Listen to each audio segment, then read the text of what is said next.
সংস্কার নিয়ে ঐক্য হওয়া বিষয়গুলো বাস্তবায়নের পথ খুঁজছে কমিশন। আগামী সপ্তাহে বিশেষজ্ঞ ও রাজনীতিকদের সঙ্গে বৈঠক। দ্রুতই জাতীয় সনদ চূড়ান্তের আশা।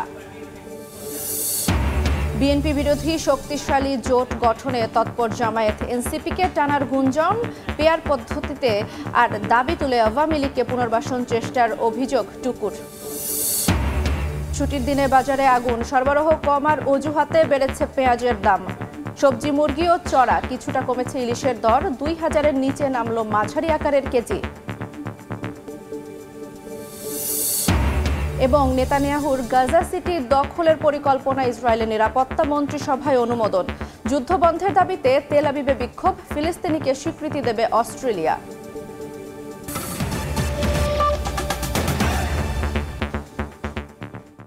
সময় সংবাদের সঙ্গে আছি আমি জান্নাতুল দোলনা।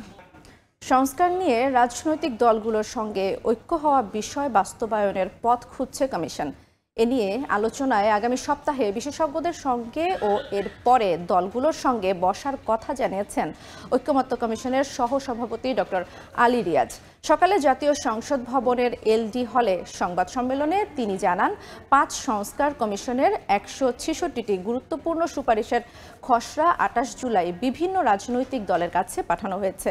দ্রুত জাতীয় সনদ চূড়ান্ত হওয়ার বিষয়ে আশা প্রকাশ করেন আলী রিয়াজ। রাজনৈতিক দলগুলোর মধ্যে আলাপ আলোচনার ভিত্তিতে সরকারের পক্ষ থেকে এ বিষয়ে প্রয়োজনীয় ব্যবস্থা গ্রহণ করা হবে। আমরা আমাদের দিক থেকে যেটা করব সেটা হচ্ছে, আমরা এখন এই যে ঐকমত্যগুলো প্রতিষ্ঠিত হয়েছে বিভিন্ন বিষয়ে, সেগুলো বাস্তবায়নের প্রক্রিয়া কি। আমি বলেছি যে ঐকমত্যের ভিত্তিতে রচিত এবং প্রত্যাশিত স্বাক্ষরিত সনদের বাধ্যবাধকতা নিশ্চিত করা এবং বাস্তবায়নের পদ্ধতি নিয়ে আমরা বিশেষজ্ঞদের সাথে কথা বলবো, রাজনৈতিক দলগুলোর সাথে কথা বলবো।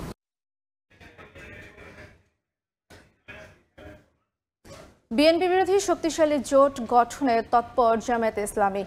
ধর্মভিত্তিক দল ছাড়াও এই জোটের শরিক হতে পারে মধ্যপন্থীরা। গুঞ্জন আছে এনসিপিকে জোটে ফেরানোরও। তবে জামায়াতের সভা সমাবেশে যোগ দেয়াকে নির্বাচনী নয় বরং সংস্কার কেন্দ্রিক বলছে তরুণদের দল। প্রত্যাশিত জোট হলে নির্বাচনে ভালো ফলাফলের আশা জামায়াতের। আর বিএনপির অভিযোগ, পিআর পদ্ধতিতে নির্বাচন সহ নানা দাবি তুলে আওয়ামী লীগকে পুনর্বাসনের চেষ্টা চলছে। হাসান ওয়ালির রিপোর্ট। জুলাই সনদ ঘোষণাপত্র আর বিচার নিয়ে বাকবিতণ্ডার মধ্যেও দেশের রাজনীতিতে বইছে নির্বাচনী হাওয়া। চলছে রাজনৈতিক মিত্র বাড়ানোর প্রতিযোগিতা। সভা, সেমিনার আর সমাবেশে শক্তি প্রদর্শনে জমজমাট রাজনীতির মাঠ। বিএনপি এখনই নির্বাচনী জোট বা সমঝোতার ইঙ্গিত না দিলেও সমমনা দল ও জোটগুলোকে আস্থায় রেখেছে। মিত্র অনেক দলের নির্বাচনী এলাকায় স্থানীয় বিএনপিকে চিঠিও দিয়েছে দলটি। অন্যদিকে জামায়াত অনেকটা আটঘাট বেঁধেই নেমেছে। ইসলামী আন্দোলন সহ অন্যান্য ইসলামী দল এবং বেশ কিছু মধ্যপন্থী দল নিয়ে জোটের চেষ্টায় দলটি। এরই মধ্যে সোহরাওয়ার্দী উদ্যানে জামায়াতের সমাবেশে বিএনপিকে দেখা না গেলেও এনসিপি, গণ অধিকার সহ ইসলামী দলগুলোর সরব উপস্থিতির দেখা মিলেছে। রাজনীতির মাঠে চাউর হয়েছে এসব দল মিলে হতে যাচ্ছে বিএনপি বিরোধী নির্বাচনী জোট। তবে এটিকে নির্বাচনী জোট নয় বরং সংস্কার কেন্দ্রিক জোট বলছেন এনসিপির এই নেতা। জুলাই সনদ এখনো চূড়ান্ত হয়নি, ফলশ্রুতিতে এবং নির্বাচনের তফসিল হয়নি। ফলে নির্বাচন কেন্দ্রে কি জোট হবে কি হবে না সেটির এখনো কোনো মেরুকরণ তৈরি হয় না। তবে সংস্কার বিএনপির বাহিরে অধিকাংশ দল, জামাত, ইসলামী আন্দোলন, এমনকি এনসিপি সহ সবগুলো দলে অনেকটা এক প্যারালালে চলে আসছে। ইসলামী দল ও সমমনাদের নিয়ে শক্তিশালী জোটের ব্যাপারে আশাবাদী জামায়াত। প্রত্যাশিত জোট হলে ভালো ফলাফলের ব্যাপারে আত্মবিশ্বাসীও দলটি। আমরা 300 আসনেই নির্বাচন করব, তবে এককভাবে জামাত ইসলামী নির্বাচন 300 আসনে না করে সমমনা দলগুলোকে নিয়ে আমরা সিট সমঝোতার মাধ্যমে এই নির্বাচনটি করব। জামাত অবশ্যই এবার জনগণের আস্থা পাবে, এটা আমরা বিশ্বাস করি। বিএনপিকে বাইরে রেখে এসব দলের সভা সমাবেশের দাবি দেওয়ার সমালোচনা করছেন বিএনপির স্থায়ী কমিটির সদস্য ইকবাল হাসান মাহমুদ টুকু। তার মতে পিআরের মতো নানা দাবি তুলে আওয়ামী লীগকে পুনর্বাসনের চেষ্টা চলছে। কোনোদিনও এই ধরনের সরকার এসে ওই ইউনিয়ন পরিষদের নির্বাচন করে নাই, উপজেলা নির্বাচন করে, তারা নির্বাচন করেছে, জাতীয় নির্বাচন করেছে। সুতরাং ওনারা পক্ষান্তরে এই পিআর করে আওয়ামী লীগকে রাজনীতিতে আবার পুনরুদ্ধার করতে চাচ্ছে। তবে এখনই চূড়ান্ত জোটের সম্ভাবনা দেখছেন না এই রাজনৈতিক বিশ্লেষক। ইসলামিক দলগুলোর মধ্যে একটা জোট হতে পারে, এনসিপির সাথে জামাতের জোট হতে পারে, নাও হতে পারে, কারণ টাইম তো এখনো আছে। ক্রমাগত এই ট্রায়াল অ্যান্ড এররের মধ্য দিয়েই যাবে রাজনীতি। 5 আগস্ট গণ অভ্যুত্থানের বর্ষপূর্তিতে জাতির উদ্দেশ্যে দেওয়া ভাষণে ফেব্রুয়ারির প্রথমার্ধে ভোটের সুনির্দিষ্ট তারিখ ঘোষণা করেছেন প্রধান উপদেষ্টা। এরপরই ডিসেম্বরের প্রথমার্ধে তফসিল ঘোষণার সিদ্ধান্তও জানিয়েছে নির্বাচন কমিশন। হাসান ওয়ালি, সময় সংবাদ, ঢাকা। জাতীয় প্রেস ক্লাবে গণ অভ্যুত্থানের বর্ষপূর্তির আলোচনা সভায় বক্তব্য রাখছেন বিএনপির স্থায়ী কমিটির সদস্য হাফিজ উদ্দিন আহমদ। সরাসরি যাচ্ছি সেখানে। ভোট দিতে গিয়েও অনেক বিড়ম্বনার সৃষ্টি হয়েছে। ইভিএমকে আমরা বাদ দিয়েছি গণ আন্দোলনের মাধ্যমে। পিআর সিস্টেমে দেশের সাধারণ মানুষ একজন ব্যক্তিকে ভোট দিতে চায়, যিনি সুখে দুঃখে দেশবাসীর পাশে থাকবেন, যার কাছে গেলে পুলিশের অত্যাচার এবং অন্যান্য সমাজপতিদের অত্যাচার, নানান ধরনের গ্রামাঞ্চলে বা শহর অঞ্চলে দুর্বৃত্তদের হাত থেকে রক্ষা পাওয়ার জন্য, আশ্রয় নেওয়ার জন্য একজন ব্যক্তি যিনি যাকে সংসদ সদস্য তারা নির্বাচিত করে, তার কাছে তিনি হলেন তাদের কাছে আপাতত প্রধান আশ্রয়স্থল। জনগণ এখনো এইভাবে সচেতন হয় নাই এবং রাজনৈতিক দলগুলো এতখানি পরিপক্কতার পরিচয় এত বছর দিতে পারে নাই যে কেবলমাত্র প্রতীকে ভোট দিলেই আমাদের সমস্যার সমাধান হবে। আমাদের জনগণ এইভাবে বছরের পর বছর, প্রায় 100 বছর ধরে ভোট দিয়ে অভ্যস্ত একজন ব্যক্তিকে। সুতরাং এটি পরিবর্তনের জন্য আমরা কোনো যুক্তিযুক্ত বিএনপি আমরা কোনো যুক্তিযুক্ত কারণ দেখি না। কিছু কিছু রাজনৈতিক দল তারা ইতিমধ্যেই ধরে নিয়েছে যে নির্বাচনে তাদের জামানত বাজেয়াপ্ত হবে, তাদের পক্ষে নির্বাচিত হওয়া সম্ভব নয়। জুলাই গণঅভ্যুত্থানের ফসল অন্তর্বর্তী সরকারের 1 বছর আজ। নানামুখী চ্যালেঞ্জের মধ্যেও সরকার ব্যর্থ হয়নি বলে মনে করেন পরিবেশ উপদেষ্টা। বলেন, সংস্কারের মাধ্যমে দুর্নীতি দূর করা সহ বিভিন্ন ক্ষেত্রে কাঠামো গড়ে তোলার চেষ্টা চলছে। রাজনৈতিক বিশ্লেষক বলছেন, গণ অভ্যুত্থানের আকাঙ্ক্ষা এখনও অর্জিত হয়নি, থামেনি চাঁদাবাজি, দখলদারিত্ব, আস্থা আসেনি আইনশৃঙ্খলা বাহিনীর প্রতিও। প্রসূনাশিসের রিপোর্ট। সরকারি চাকরিতে কোটা সংস্কার আর বৈষম্য নিরসনের দাবিতে শিক্ষার্থীদের আন্দোলন। 24-এর 1 জুলাই থেকে শুরু হওয়া অহিংস সেই আন্দোলন দমাতে বল প্রয়োগ করে সরকার। শুধু তাই নয়, এক পর্যায়ে গুলি চালিয়ে অন্তত 1,500 মানুষকে হত্যার পর কোটা আন্দোলন রূপ নেয় গণ অভ্যুত্থানের। অবশেষে 5 আগস্ট দেশ ছেড়ে পালাতে বাধ্য হন সে সময়ের প্রধানমন্ত্রী শেখ হাসিনা। আমি মোহাম্মদ ইউনুস। এর 2 দিন পর গঠিত হয় অন্তর্বর্তী সরকার।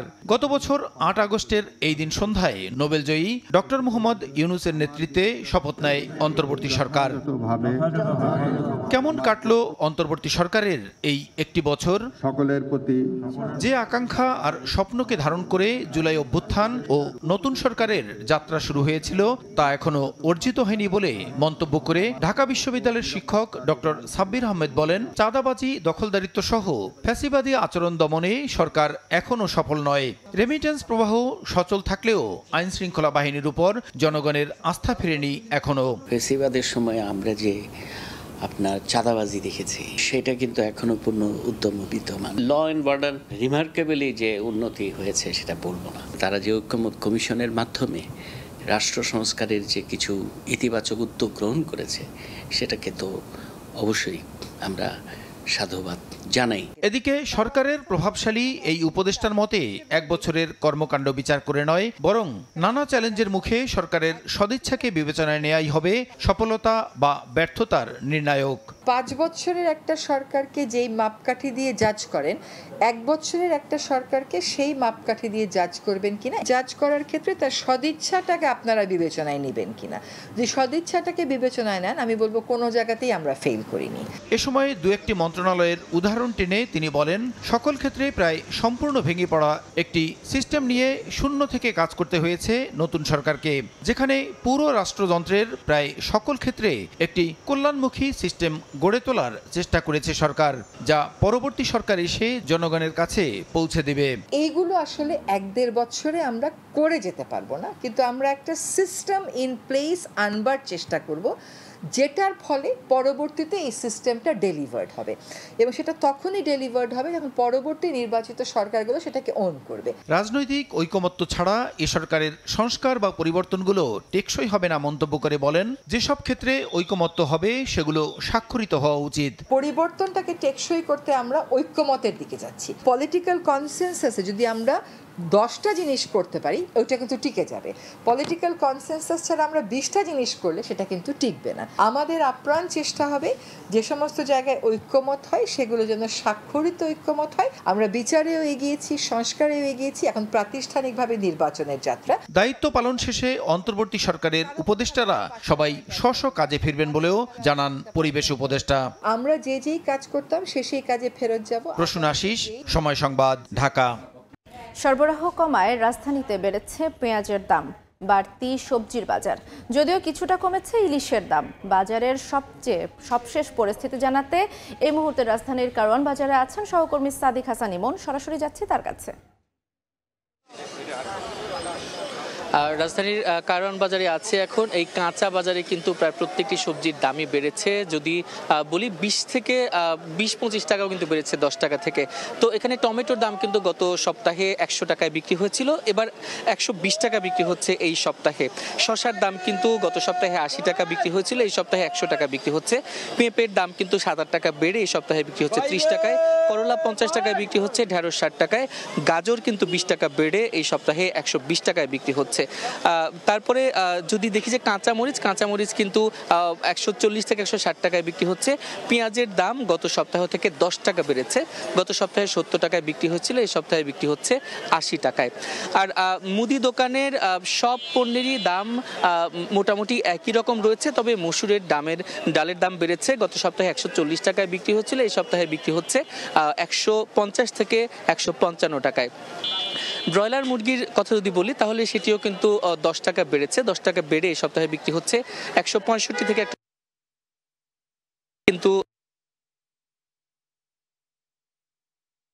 নদীর মাছ বলি, খামারে চাষ করা যে পুকুরে চাষ করা মাছের কথা বলি, সব মাছের দামই কিন্তু বেড়েছে।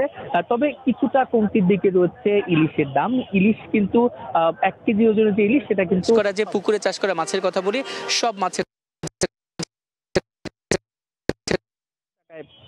বিক্রি হচ্ছে। তো এখানে আসলে সবকিছুর দাম কেন বেড়েছে সেই প্রশ্নের উত্তর কিন্তু এখানকার ক্রেতারা খুঁজেছেন এবং বিক্রেতারাও খুঁজেছেন। তো এখানে বলা হচ্ছে সবাই বলছে সরবরাহ সংকট, এই যে বৃষ্টি হচ্ছে এই কারণে কিন্তু সবজির দাম বেড়ে যাচ্ছে, মাছের দামও বেড়ে যাচ্ছে। তো কারওয়ান বাজারে কাঁচা বাজার থেকে এই ছিল আমার কাছে সবশেষ। আমরা সরাসরি যুক্ত ছিলাম রাজধানীর কারওয়ান বাজার থেকে। চীন ও ভারতের সঙ্গে যুক্তরাষ্ট্রের ট্যারিফ বিরোধে আন্তর্জাতিক বায়াররা আবারও বাংলাদেশমুখী হওয়ায় বছরে অন্তত $10 বিলিয়ন রফতানি আয় বাড়তে মরিয়া গার্মেন্টস ব্যবসায়ীরা। ভারতের নিটওয়্যার অর্ডার যেমন বাংলাদেশে আসার সুযোগ হয়েছে, তেমনি চীন থেকেই আসছে free of cost FOCর order.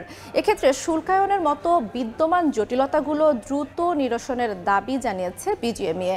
শাখাউত্তিপুর camera বিস্তারিত জানাচ্ছেন কমল দে।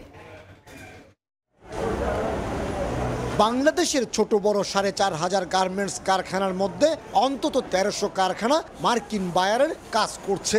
BGMEA তথ্য অনুযায়ী বড় 300 প্রতিষ্ঠান সরাসরি মার্কিন যুক্তরাষ্ট্রে তৈরি পোশাক রপ্তানি করে। সাম্প্রতিক সময়ে মার্কিন যুক্তরাষ্ট্রের ট্যারিফ জটিলতায় এসব কারখানায় উৎপাদনে ধীরগতি নেমে আসলো, এখন তা কেটে গেছে। 1300-র মধ্যে 300 ফ্যাক্টরি আছে যারা 100% কিন্তু এক্সপোর্ট ওরিয়েন্টেড দেয়, ওদের ড্রাস্টিকলি কিন্তু একটা ভালো আসবে। এখন সরকার যদি নীতিগত সহায়তা দিয়ে বাংলাদেশের এই পোশাক শিল্পের যাত্রাটাকে সহজ করতে পারে, আমরা কিন্তু বেনিফিটগুলো নিতে পারবো সহজেই। 2024-25 অর্থ বছরে 13.79% প্রবৃদ্ধি হিসেবে যুক্তরাষ্ট্রের বাজারে $7.54 বিলিয়ন মার্কিন ডলারের পণ্য রপ্তানি করেছে বাংলাদেশ। বর্তমানে চীন ও ভারতের সাথে মার্কিন যুক্তরাষ্ট্রের যে ট্যারিফ সংঘাত চলছে তাকে কাজে লাগিয়ে বাংলাদেশ এক মৌসুমে অন্তত $3 বিলিয়ন এবং পুরো বছরে আরও $10 বিলিয়ন বাড়তি আয় করতে পারবে, এমনটি বলছেন গার্মেন্টস ব্যবসায়ীরা। বছরে বাংলাদেশ 20 থেকে 21 বিলিয়ন মার্কিন ডলারের নিটওয়্যার এবং 17 থেকে 18 বিলিয়ন মার্কিন ডলারের ওভেন পণ্য রপ্তানি করে। এর মধ্যে বেশ কিছু নিটওয়্যার পণ্যের বায়ার বাংলাদেশের পরিবর্তে ভারতের দিকে ঝুঁকছিল। এখন সে বায়াররা পুনরায় বাংলাদেশে ফিরছে বলে দাবি গার্মেন্টস ব্যবসায়ীদের। ইন্ডিয়ার চায়নার যে বিজনেসটা বাংলাদেশে আসবে সেই বিজনেসটাকে আমরা নেওয়ার জন্য যে লোকাল যে ফ্যাসিলিটিগুলো দরকার এগুলো এই মুহূর্তে সরকার এবং বিজিএমএ বসে এগুলা বের করে নেওয়া খুবই প্রয়োজন আছে বলে মনে করি। তবে এফওসি এবং শুল্কায়ন সহ বিদ্যমান জটিলতা নিরসনে জাতীয় রাজস্ব বোর্ডকে এগিয়ে আসার আহ্বান বিজিএমএর। কমল দে, সময় সংবাদ, চট্টগ্রাম। আগামীতে যে সরকারি আসুক জুলাই শহীদ ও আহতদের অবদানকে মূল্যায়ন করতে হবে বলে মন্তব্য করেছেন শিল্প ও গণপূর্ত উপদেষ্টা আদিলুর রহমান খান। সকালে চট্টগ্রামের পাঁচলা এসে জুলাই স্মৃতিস্তম্ভ নির্মাণ কাজের অগ্রগতি পরিদর্শনে গিয়ে একথা বলেন তিনি। অধিকাংশই প্রথম ধাপের যেই সরকারি প্রতিশ্রুতি ছিল সেটা পেয়েছেন। কিছু ওয়ারিশানের ব্যাপার আছে, ওইটা বাদে সেই সংখ্যাটা আছে, ওই সংখ্যাটা বাদে আহতদেরকেও দেওয়া এ ক্যাটাগরির পৌঁছে দেওয়া হয়েছে স্বাস্থ্য সেবা সহ। তাদের যে অবদান, তাদের এই অবদানের কারণে বাংলাদেশ স্বাধীন হয়েছে দ্বিতীয়বার। তো এইটা নিয়ে কোনো প্রশ্ন নাই এবং এটা আমরা তো বটেই, এরপরে যেই সরকারগুলো আসবে তাদেরও মনে রাখতে হবে। এ পর্যায়ে শীর্ষ সংবাদগুলো জানিয়ে দিচ্ছি আরেকবার। সংস্কার নিয়ে ঐক্য হওয়া বিষয়গুলো বাস্তবায়নের পথ খুঁজছে কমিশন। আগামী সপ্তাহে বিশেষজ্ঞ ও রাজনীতিকদের সঙ্গে বৈঠক। দ্রুতই জাতীয় সনদ চূড়ান্তের আশা। বিএনপি বিরোধী শক্তিশালী জোট গঠনে তৎপর জামায়াত। এনসিপিকে টানার গুঞ্জন। পিআরের দাবি তুলে আওয়ামী লীগকে পুনর্বাসন চেষ্টার অভিযোগ টুকুর।